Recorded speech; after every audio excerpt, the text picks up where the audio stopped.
Hey guys, welcome to my first YouTube video and my first friction drive bike build. First off, I got this bike a couple years ago. It was in a free pile. Have no idea why they were throwing it out. The tires were in perfect brand new shape. There was a little bit of rust on it, not a big deal. The motor is a Homelite weed eater motor.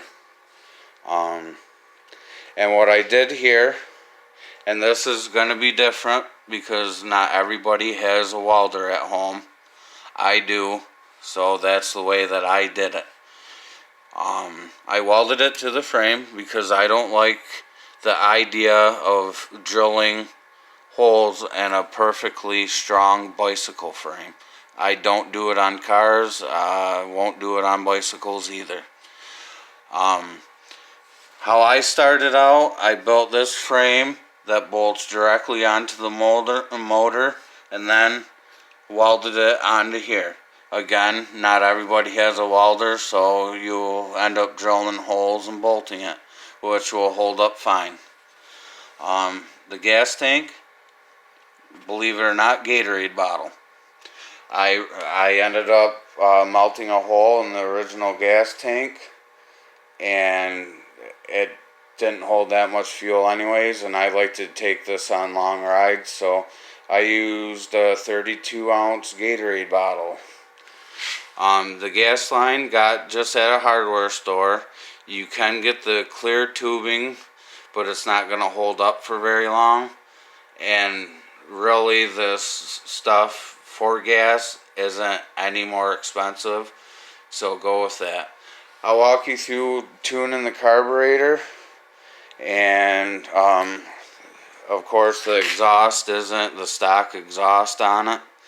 I'm a tuner car guy, and I believe in performance, and that restrictive muffler just wasn't going to cut it.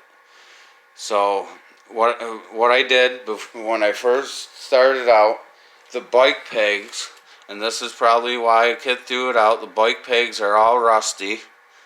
I don't ride it with the bike pegs on it, but I have it set up on a couple jack stands so the back wheel is up off the ground, so I can, because this is very important, you have to run it while you tune the carburetor. So this is how I started out, you guys. When I first got started, I took a cut-off wheel, and as you can see, these lines aren't straight with the lines that I cut. There's a reason for that. The stock positions weren't gonna work with the load that's on the engine now. The engine was built to, cut down weeds and grass and not haul, quite frankly, a big person like me around. So you have to adjust the carburetor, and if people tell you that you can't adjust it, they're full of crap, because you can. So what I did is I did that, and then I screwed these two screws, the low and the high, all the way down. Do not over tighten these. You will bend the needle valve and you'll end up buying a new carburetor. Me, I knew better. Again, I'm a car guy, and I know not to over tighten things. So I took this, after I tightened both these back down, I backed this out one complete turn, one full turn. High side, 2 full turns. That will get you started. And in this case, you kick it like a dirt bike or something to get it running, because the wheel drives the motor. And if it fires right up, go buy a lottery ticket, because you're pretty lucky. If it doesn't start, just turn these in like thousandths of an inch increments, like human hair turns at a time. As soon as it takes off and it will idle on its own, with this idler screw turned all the way out, you're in good shape. Don't touch that, and don't touch that again. Now bring it up to full throttle. If it won't go up to full throttle, start backing this one out. Again, very small turns. You might end up a full turn by the time you're done, but don't go ahead and crank it a full turn, because it'll flood the engine, you'll have fumes in your garage, and you'll probably end up high as a kite.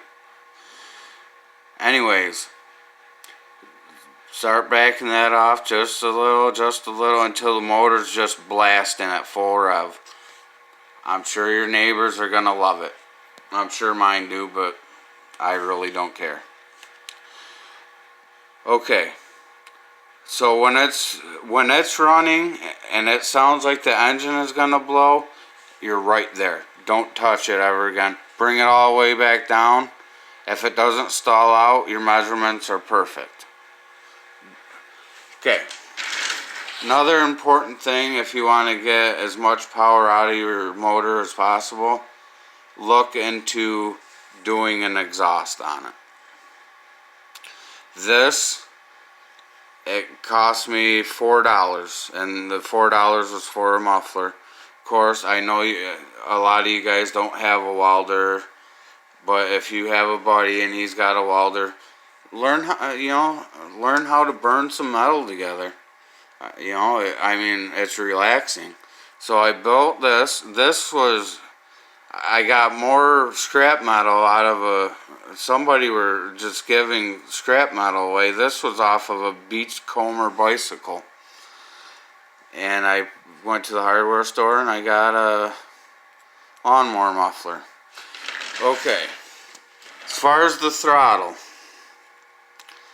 this is just a bike cable with a paper clip bent in a hook shape.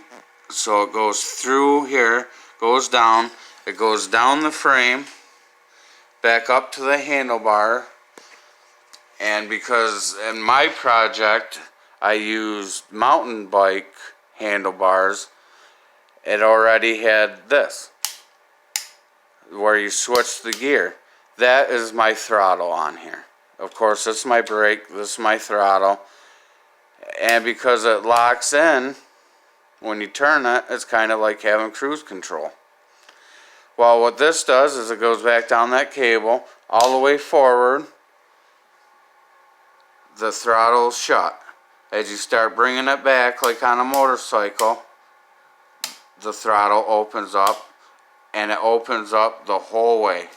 Important if you're going to get the most out of this. And this bicycle, it goes pretty nice. I